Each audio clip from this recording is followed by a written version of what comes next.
보겠습니다.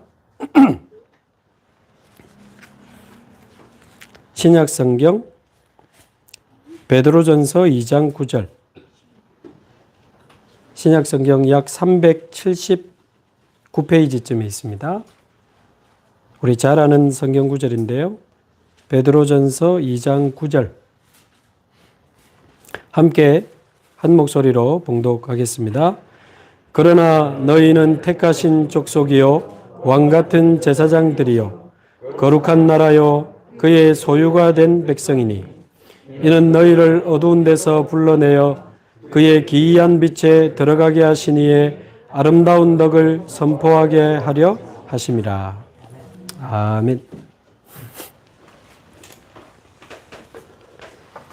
우리 주일 1부, 2부 또 토요 강단 말씀은 우리 새벽 기도 때 매일매일 하나씩 확인하고 있습니다. 그래서 우리 수요 예배 때는 우리 말씀의 흐름 속에서 가장 중요한 언약을 붙잡는 시간으로 인도받고 있는데요. 1부 예배를 이렇게 다시 한번 조금 생각해 보면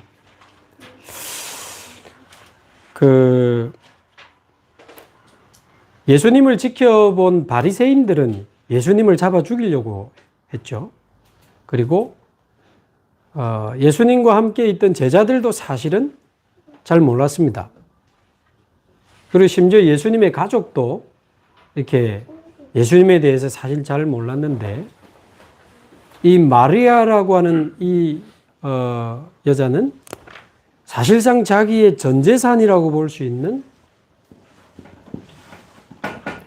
오늘날 시가로 약 2천만 원 정도 되는 한 사람의 1년 연봉이거든요. 300데나리온이 약 2천만 원 정도 되는 거의 자신의 전 재산이라고 할 수 있는 그 비싼 순전한 나드 한 근, 그 기름이 들어있는 향유, 옥합을 깨뜨려 가지고 예수님의 발에 붓고 자기 머리털로 예수님의 그 발을 씻었단 말이에요. 바리새인도 모르고 제자들도 모르고 가족들도 모르는데 왜 마리아는 그렇게 했을까요? 한마디로 예수님이 누군지 이제 제대로 아는 겁니다. 예수님이 누군지. 예수님이 바로 그리스도요? 그리스도는 기름 부음 받은 자라는 뜻 아닙니까? 그래서 자신의 모든 전 재산을 아끼지 않고 예수님의 발에 기름을 부었는데 한마디로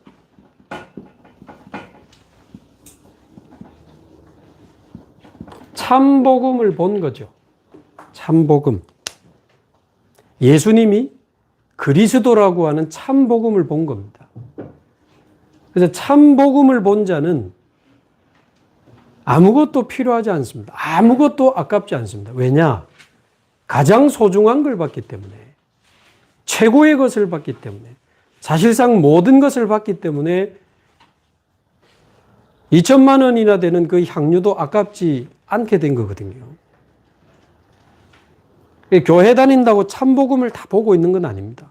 저도 어머니 뱃속에서부터 이제 소위 교회를 다닌 모태 교인, 모태 신앙인데 어릴 때부터 늘 교회 배경에서 자랐습니다만은 참복음을 보지 못하고 살 때는 그야말로 종교생활이었고 교회를 다니지만 내가 누군지, 뭐 때문에 살아야 되는지 아무것도 알 수 없는 방황하는 인생이었는데 어느 날 예수가 그리스도라고 하는 참복음을 만나고 그 복음이 나의 복음이 되고 그 복음이 실제로 내 삶 속에 누려지면서부터는 이제는 복음을 위하여 내 시간을 들이고 물질을 들이고 내 인생 전체를 들여도 아깝지 않게 됐거든요.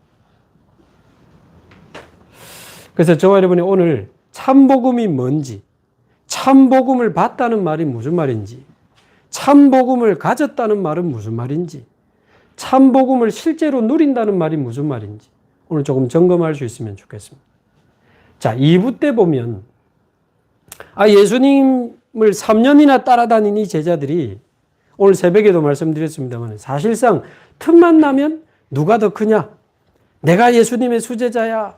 아니야, 내가 수제자야. 누가 더 큰지를 두고 틈만 나면 싸웠고 심지어 야고보 요한은 자기 어머니까지 동원해가지고 나중에 예수님이 유대 땅을 정복하는 그날에 우리 아들을 오른편에 왼편에 앉혀달라 부탁하고 그랬어요.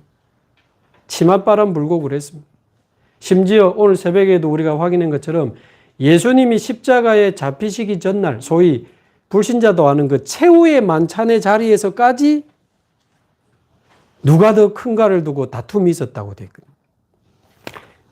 그래서 오늘 새벽에 말씀드렸습니다만 이게 말이 됩니까? 창조주 하나님이 만왕의 왕이신 하나님이 하나님이요 하나님의 아들이신 그리스도께서 그 다툼하고 있는 제자들의 발을 씻기는 세종로의 본을 보여주셨단 말이에요.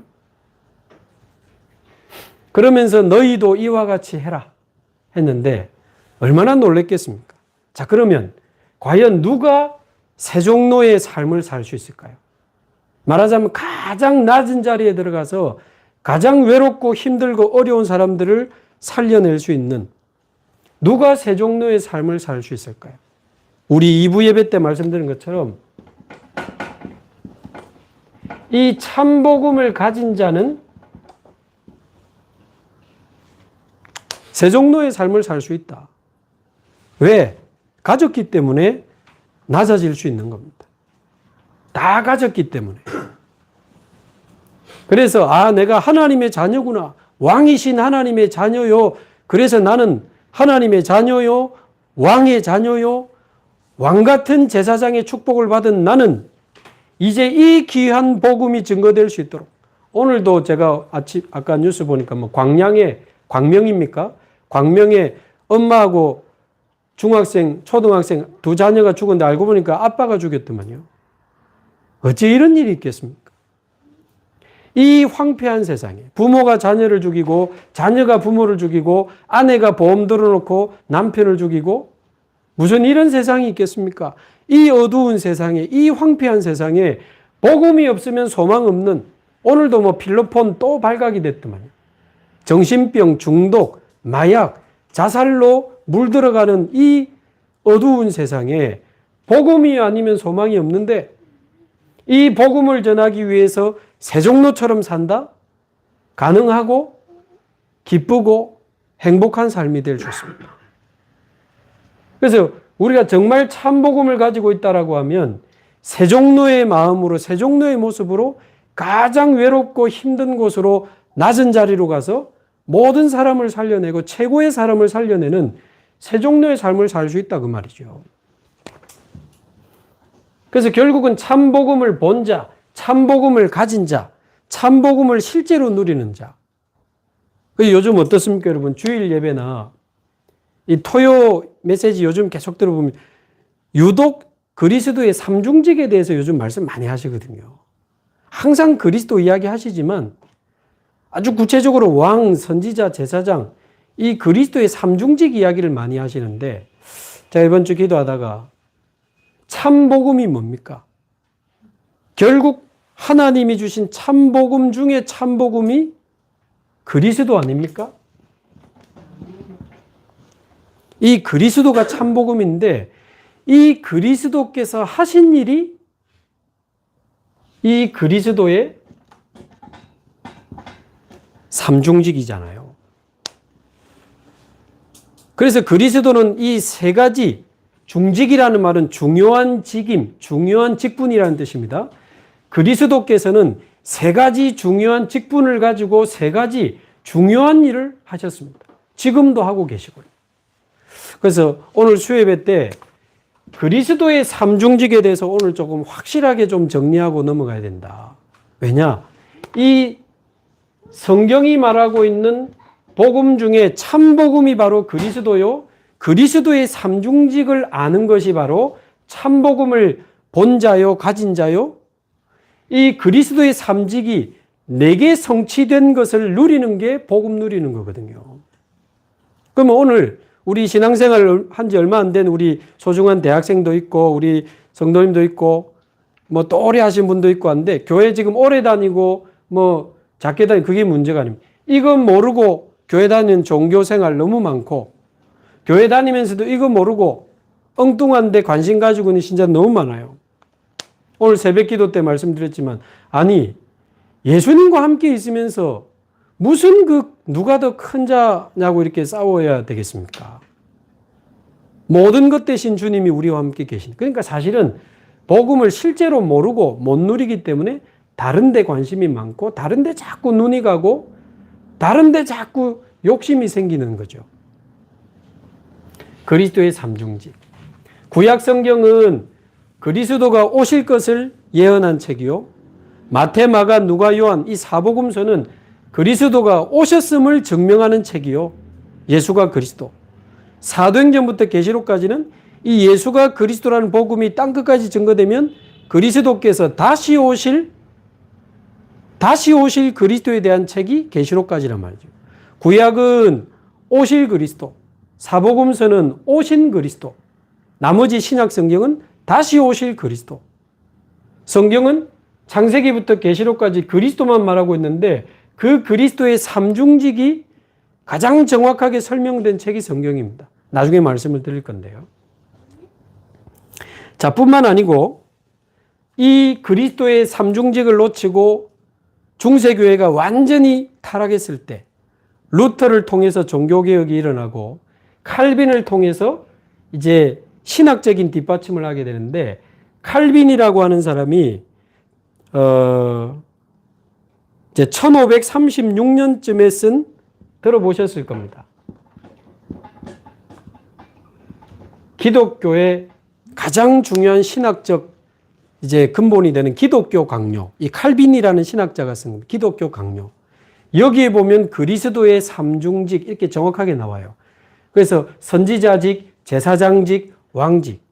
제가 이 말을 하는 이유는 우리 목사님이 어느 날 갑자기 생각이 나가지고 꺼낸 말이 아니라고 말이에요. 성경이 말하고 있는 가장 정확한 참복음이요. 칼빈이 기록한 기독교 강요에 기록이 되어 있고 1643년도에 또 이 복음이 힘해지니까 영국 교회와 스코틀랜드 장로교회가 국가적으로 종교회를 소집해 가지고 다시 천주교적인 것을 다 빼내고 제대로 신앙 고백을 만들었습니다. 아마 들어보셨을 겁니다. 그게 이 개신교 장로교의 가장 근본이 되는 신앙 고백. 웨스트민스터 신앙 고백이라고 하는 이 신앙 고백서가 기독교 장로교의 가장 중요한 신앙 고백의 근본. 여기에도 그리스도의 삼중직이 나와요. 근데 신자들이 그리스도 뜻도 모르고 교회 다녀요. 그리스도의 삼중직이 무슨 말인지 알아도 지식적으로 알지 실제로 나하고 무슨 관계 있는지 모르고 사는 신자들이 너무 많아요. 우리 잘 아는 마태복음 16장 13절에서 20절에 보면 가이사랴 빌립보에서 예수님이 가장 중요하게 질문하신 내용이 너희는 나를 누구라 하느냐. 너희는 나를 누구라고 하느냐.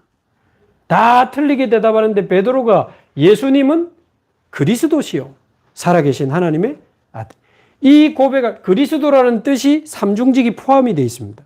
이 고백을 깨달은 베드로에게 반석 같은 축복, 그 위에 교회를 세우고 음부의 권세가 이기지 못하고 천국 열쇠, 사실상 모든 축복을 그리스도의 삼중직을 깨달은 베드로에게 다 약속을 하신 거예요. 그리고 우리가 잘 알고 있는 그 예수 그리스도의 그 십자가와 죽으심은 요한복음 19장 30절에 십자가에서 마지막으로 예수님이 외치신 말이 다 이루었다고 말씀하셨어요. 도대체 무엇을 다 이루신 겁니까? 그리스도의 언약을 다 이루신 겁니다. 그리스도의 삼중직을 다 이루신 거예요. 나중에 말씀드리겠지만. 그래서 예수님의 십자가와 부활은 그리스도의 삼중직을 완성하는 최고의 영적 클라이막스가 예수님의 십자가였습니다.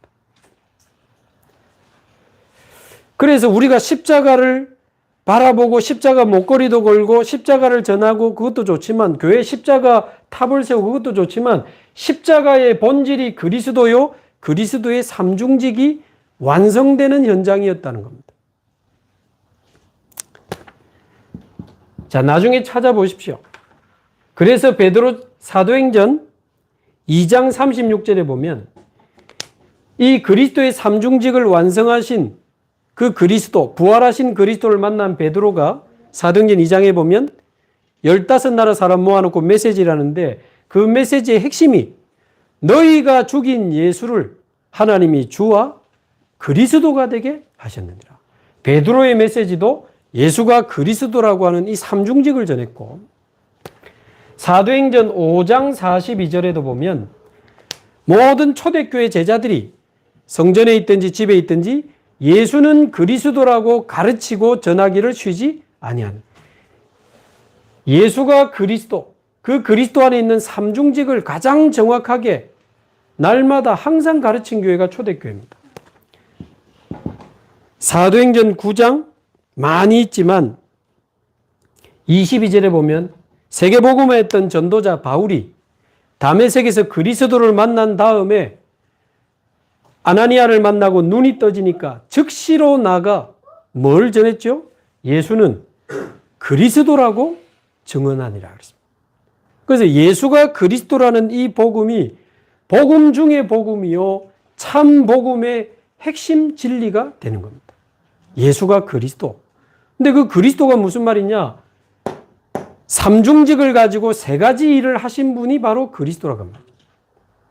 예수님은 이름, 그리스도는 삼중직을 말합니다. 저는 이름이 장성도, 직분은 목사인 것처럼요. 자, 그러면 오늘 삼중직에 대해서는 확실하게 하고 가야 되니까. 그러면 삼중직을 이렇게 이해하기 전에 왜 하나님은 삼중직을 가진 그리스도를 보내셔야만 했는가? 왜? 그리스도는 왜 삼중직을 가지고 오셔서 세 가지 일을 하셔야만 했는가? 말하자면 이 삼중직이 필요한 이유부터 확인해야 됩니다. 왜 우리에게 삼중직의 역사가 필요합니까? 그게 그렇게도 우리가 많이 들었던, 한마디로 말하면 창세기 3장 사건 때문입니다. 창세기 3장 사건 때문에. 원래 인간에게 주신 그 하나님의 형상과 하나님과 함께하면서 세상을 정복하는 그 원래 인간의 축복을 다 잃어버린 사건이 창세기 3장 사건인데, 이 창세기 3장 사건을 그냥 순서 그대로 요약 정리해보면 뱀 속에 들어간 첫 번째, 사단의 유혹을 받은 사건이고, 두 번째, 사단의 유혹을 받아서 자기가 하나님처럼 되겠다라고 나선 겁니다. 하나님을 거부하고 불신앙하고 내가 하나님처럼 되기 위해서 선악과를 먹은 거예요. 과일 먹은 게 문제가 아니고. 그 자체가 가장 근원적인 죄가 된다고 해서 원죄라고 합니다. 하나님을 불신앙하는 죄, 하나님을 떠난 죄.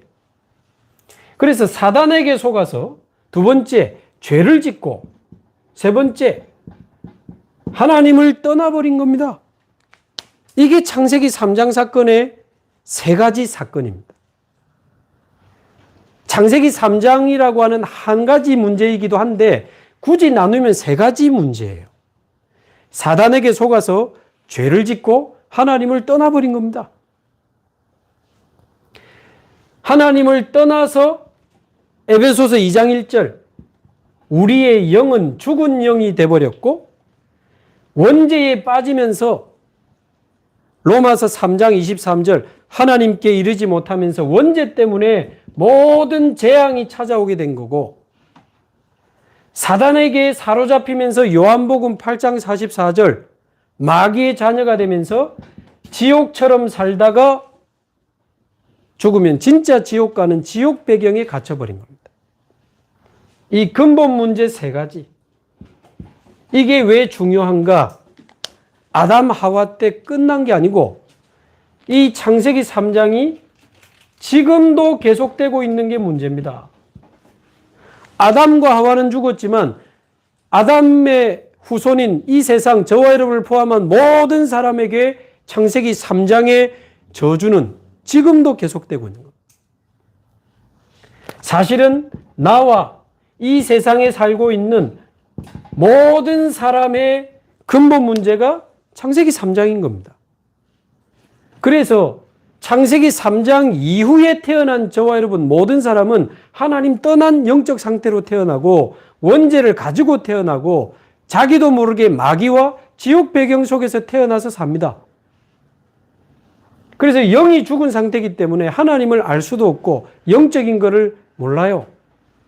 그래서 나를 위해 창세기 3장, 육신적인 것을 위해 창세기 6장, 오로지 성공을 위해 창세기 11장, 나를 위해, 육신을 위해, 물질을 위해, 성공을 위해, 출세를 위해 창세기 3장, 6장, 11장에 빠져서 살아가고 있는 겁니다.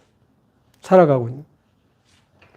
오늘 우리 집에 막내하고 같이 이제 수협에 오면서 친구들한테 들었나 봐요. 아빠, 미국에 좀비가 살아요? 그러더라고. 그게 무슨 말? 좀비가 친구들이 산다는 거예요. 혹시 그 마약 환자들이 좀비처럼 걸어다니는 그거 말하냐? 그러니까, 그거 맞는 것 같다는. 그 유튜브에 있는 거 제가 보여줬어요. 왜냐하면 요즘 10대, 20대 마약이 지금 굉장히 급증하고 있어요. 저는 적어도 5, 6학년 때는, 초등학교 5, 6학년 때는 마약 예방교육 해야 된다고 보거든요. 아이들 수준에 맞게. 중학교 가면 늦어요. SNS로 애들 지금 마약 다 접하고 있습니다. 여러분, 하수 처리장에 부산시에 있는 모든 하수구물이 거기 다 모이잖아요. 어마어마한 양의, 몇만 명이 하는 양의 마약 성분이 하수 처리장에 검출된다 합니다. 매일. 특정한 사람이 아주 은밀하게 마약하는 시대가 아닙니다. 주부, 학생, 청소년 지금 다 합니다. 그거 보면 켄싱턴에 마약 환자가 너무 많아서 경찰들이 잡아가는 걸 포기한 지역이거든요. 그러니까 미국 전 지역에서 글로 모여요. 진짜 좀비처럼 이렇게 막 돌아다녀요. 편의점에도 들어가고 애들 학교 가는데도 막. 근데 보니까 그 마약 환자들의 직업이 중산층의 자녀, 의사, 변호사, 운동선수, 연예인 이런 사람들이에요. 그러면서 미국에 많은 총기 사고도 막 일어나잖아요. 그러면서 거기 그거 나오더만요. 마약 전담 경찰관이 자기 딸이 마약 환자가 돼가지고 나중에는 마약을 사기 위해서 몸을 팔고 7번 재활병원에 넣었다가 결국 감옥에 넣었는데 감옥에서 출소하자마자 달려가가지고 마약을 너무 많이 해가지고 그 자리에서 죽어버린 거 아닙니까? 그 케빈이라고 하는 경찰관이 직접 인터뷰하던 거 나오잖아요. 도대체 내가 어떻게 해야 될지 모르겠다. 그러면서 제가 그 총기 이야기도 우리 아이하고 그런 이야기를 했어요. 미국에 총기 사고가 많이 일어나는데 총을 못 가지게 하면 될 건데 왜? 심지어 아이들이 가지고 놀다가 학교에 심지어 자기 동생을 쏴 죽이는 이런 일까지 집에 총이 다 있어. 그죠? 근데 우리는 알잖아요. 왜 총기 규제를 안 하는지. 정치인들이 총을 팔아서 먹고 사는 사람들에게 어마어마한 돈을 받고 있기 때문에 그거를 지금 못 막는 거예요. 뭐 알아듣겠나마는. 그래서 정치인들도 나를 위해, 내 이익을 위해, 돈을 위해, 물질을 위해, 쾌락을 위해, 성공을 위해, 출세를 위해. 정치인도 산업인도. 그래서 지금 모든 사람이 창세기 3장에 빠져 있기 때문에 그래서 여러분 어떻습니까? 정신병 시대가 오고 마약을 포함한 중독 시대가 오고 요즘 폭력과 범죄들이 얼마나 잔인해져 가는지요. 범죄 시대, 자살 시대. 지난번에도 말씀드렸지만 이 정도는 이미 왔고 제가 말하고 싶은 단어는 하나 더 붙여야 됩니다. 청소년 정신병 시대, 청소년 중독 시대, 청소년 범죄 시대, 청소년 자살 시대. 우리나라 10대, 20대, 30대 사망 원인 1위가 자살이지 않습니까? 지금 10대 마약 사범이 4배로 증가했습니다.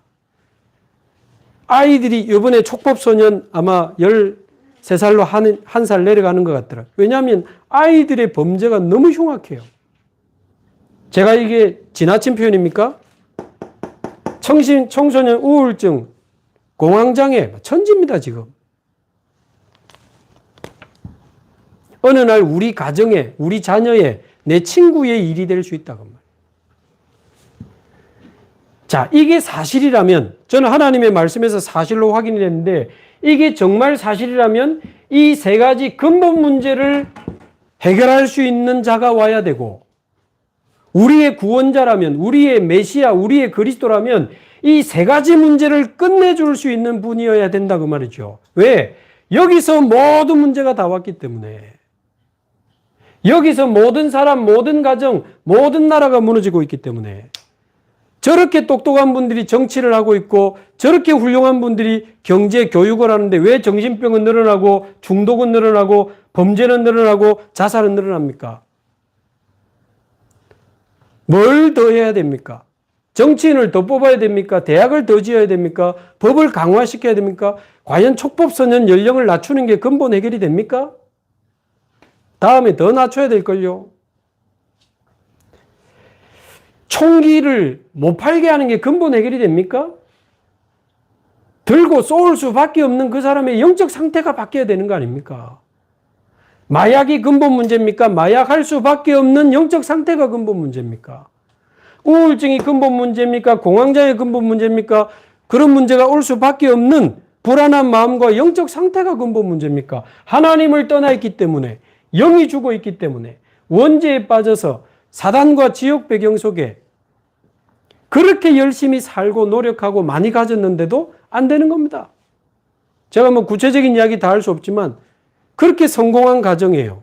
자녀들이 막 무너져가지고 가정이 깨지고 이혼하고 이게 이제 영상이 올라가는 제가 구체적으로 이야기할 수는 없죠.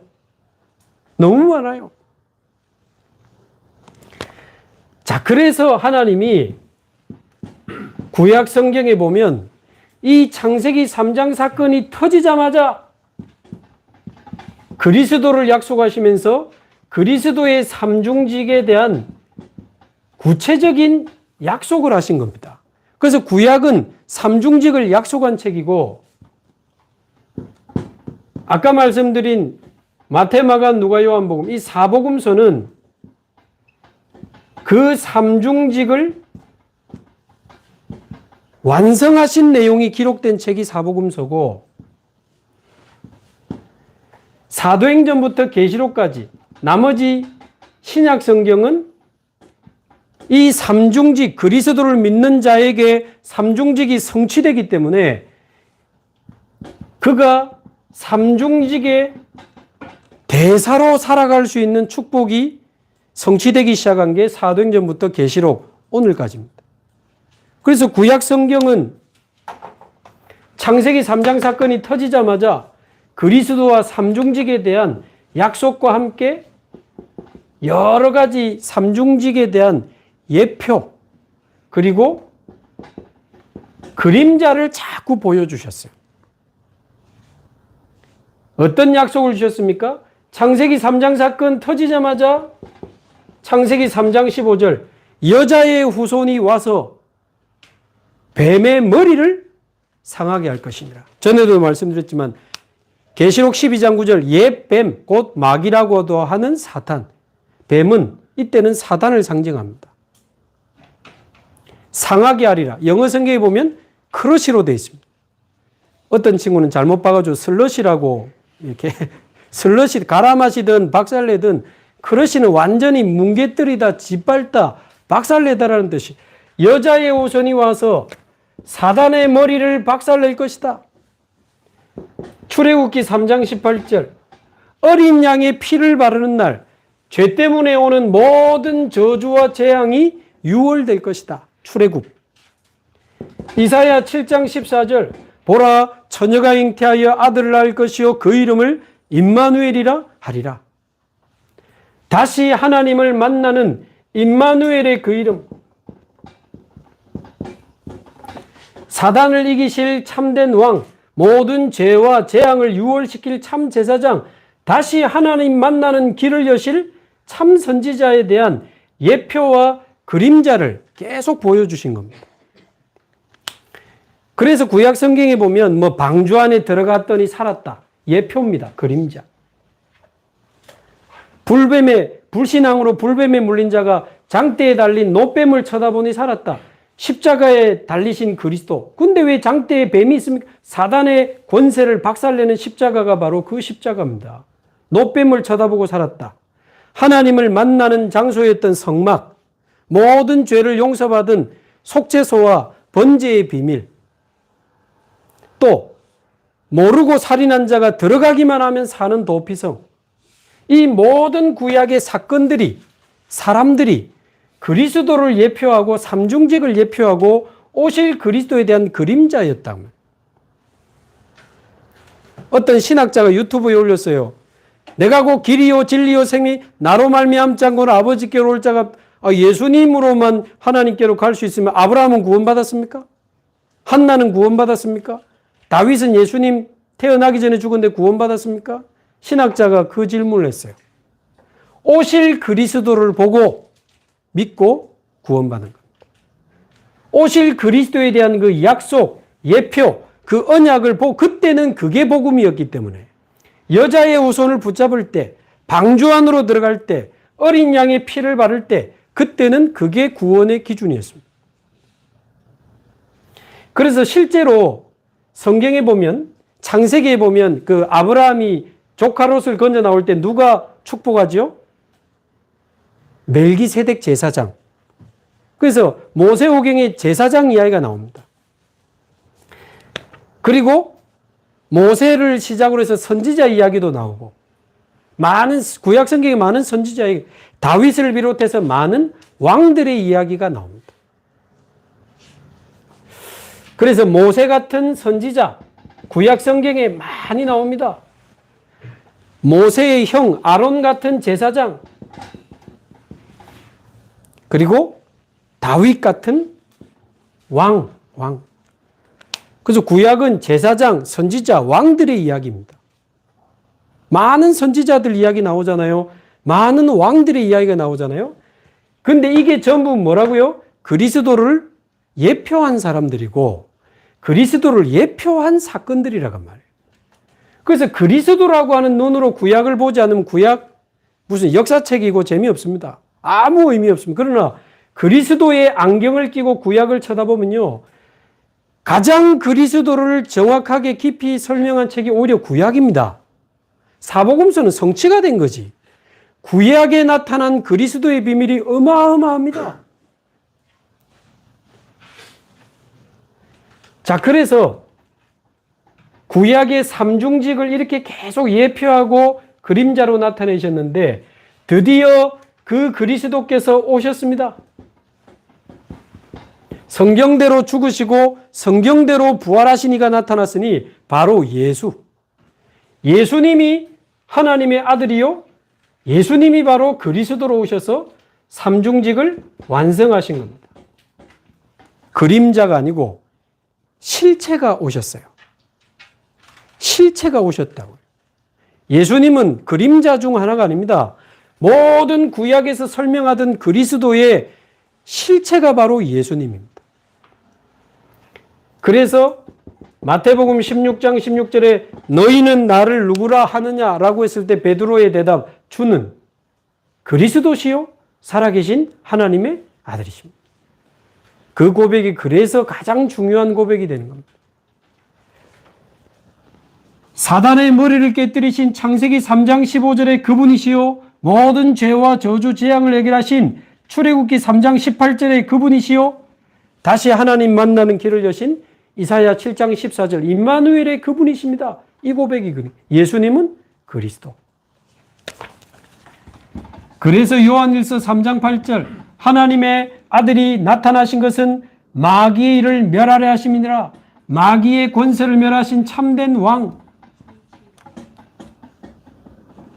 왕은 원수들의 손에서 백성을 보호하고 지키고 정복하는 게 왕 아닙니까? 어떤 원수? 사단의 권세에서 우리를 건져내시고 우리 인생을 다스리시는 참된 왕으로 오신 분이 바로 예수 그리스도입니다. 로마서 8장 1, 2절 예수 그리스도 안에 있는 자에게는 결코 정죄함이 없나니 정죄는 죄 때문에 저주받고 지옥 가는 거잖아요. 결코 정죄함이 없나니 예수 안에 있는 생명의 성령의 법이 죄와 사망의 법에서 너희를 해방하였습니다. 모든 죄와 사망의 법에서 우리를 해방하신 참 제사장 되신 분이 바로 예수 그리스도입니다. 요한복음 14장 6절 내가 곧 길이요 진리요 생명이니 나로 말미암지 않고는 아버지께로 올 자가 없느니라. 하나님 만나는 길 대신 참 선지자가 바로 예수님이요. 그래서 예수님이 바로 그리스도가 되신 겁니다. 그래서 예수님은 사단을 이기신 참된 왕이요, 모든 죄를 해결하신 참 제사장이요, 하나님 만나는 길을 여신 참 선지자. 이 세 가지 직분과 하신 일을 합해서 그리스도라고 하는 겁니다. 그래서 예수님은 그리스도입니다. 이 말은 이 삼중직을 완성하신 주님이십니다. 그 말이 되는 겁니다. 자, 그러면 여기서 끝나면 우리하고 아무 상관이 없잖아요. 그런데 놀라운 것은 계시록 3장 20절, 이 그리스도의 일을 완성하신 예수께서 부활하셔서 3장 20절, 우리의 마음의 문을 두드리는데 요한복음 1장 12절, 영접하는 자 곧 그 이름을 믿는 자들에게는 하나님의 자녀가 되는 권세를 주셨으니, 이 그리스도를 나의 구주로, 나의 그리스도로 영접할 때 이 그리스도의 삼직이 저와 여러분에게, 나에게 성취되는 겁니다. 나에게 성취되는. 그러면서 이제 우리는 삼중직의 축복을 가진 증인으로 이제 서게 되는 거죠. 오늘 읽은 베드로전서 2장 9절이 가장 중요한 결론이 됩니다. 그래서 참된 왕이요, 제사장이요, 선지자 되신 그리스도가 오셨기 때문에 베드로전서 2장 9절에 보면 이제는 너희가 왕 같은 제사장이요, 너희를 어두운 데서 불러내신 그 기이한 아름다운 빛을 전하는 선지자라.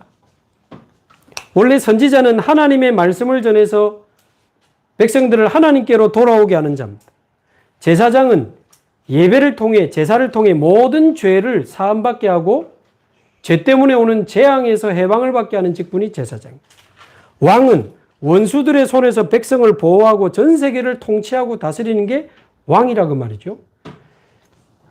그래서 예수님은 왕, 제사장, 선지자가 아니고 사단을 이기신 참된 왕, 모든 죄를 해결하신 참 제사장, 하나님 만나는 길을 여신 참 선지자가 바로 예수님이에요. 예수님은 그리스도입니다. 이 말은 이제 어마어마한 말이 되는 겁니다. 자, 다시 정리합니다. 이제 그리스도를 구주로 영접한 저와 여러분은 왕이 아니고, 여러분은 이제 그리스도 이름으로 영적인 왕의 축복을 받았습니다. 우리 다시는 사단한테 속고 살지 맙시다. 맨날 사단한테 속고 당하고 눌리고 그러지 말고 예수 그리스도의 이름으로 저와 여러분이 가는 곳마다 사단이 무릎 꿇게 되기를 바랍니다. 그리고 사단에게 사로잡힌 자를 건져내는 영적인 왕. 뿐만 아니라 우리는 영적인 제사장의 축복을 받았습니다.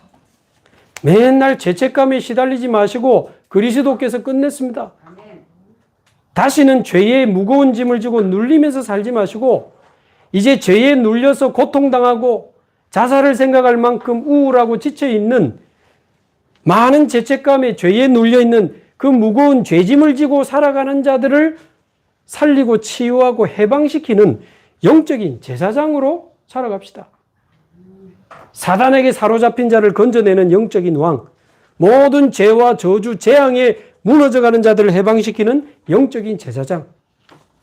다시는 길을 잃고 또 헤매고 아까운 시간 낭비하지 마시고 하나님의 말씀 딱 붙잡고 말씀의 흐름 속에서 인생의 길 제대로 찾아서 따라가시고 이제 하나님 떠난 자들에게 하나님 만나는 길을 알리는, 하나님 만나는 길을 알리는 영적인 선지자의 삶을 삽시다.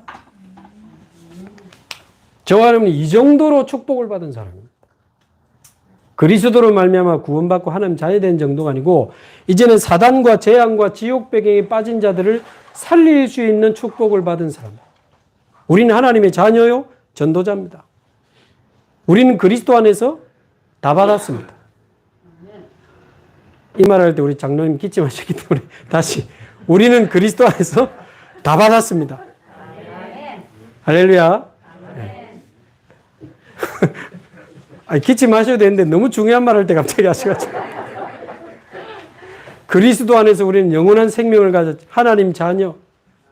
성삼위 하나님이 우리와 함께 예수 이름으로 기도할 때마다 보호자의 축복이. 아까 우리 장로님 기도하셨 시공간 초월하는 주의 천사가 사단이 결박되고 보호자의 배경으로 세계복음하다가 이제 우리는 하나님 앞에 서게 되는 겁니다. 그래서 처음 말씀드린 이 예수님이 좋은 분이 아니고 그리스도구나. 나와 인류의 모든 문제를 끝내실 그분의 장례식은 모든 문제를 장례시키는 그리스도의 삼중직을 완성하는 장례식이구나. 자신의 모든 재산을 팔아 그 향유 옥합을 깨트려 예수님의 발에 붓고 머리로 닦은 겁니다. 예수님이 그리스도라고 하는 참복음을 본 거예요. 그리스도 안에서 우리는 다 받았기 때문에 더 이상 필요한 게 없고 그 무엇도 아깝지 않은 상태가 된 겁니다.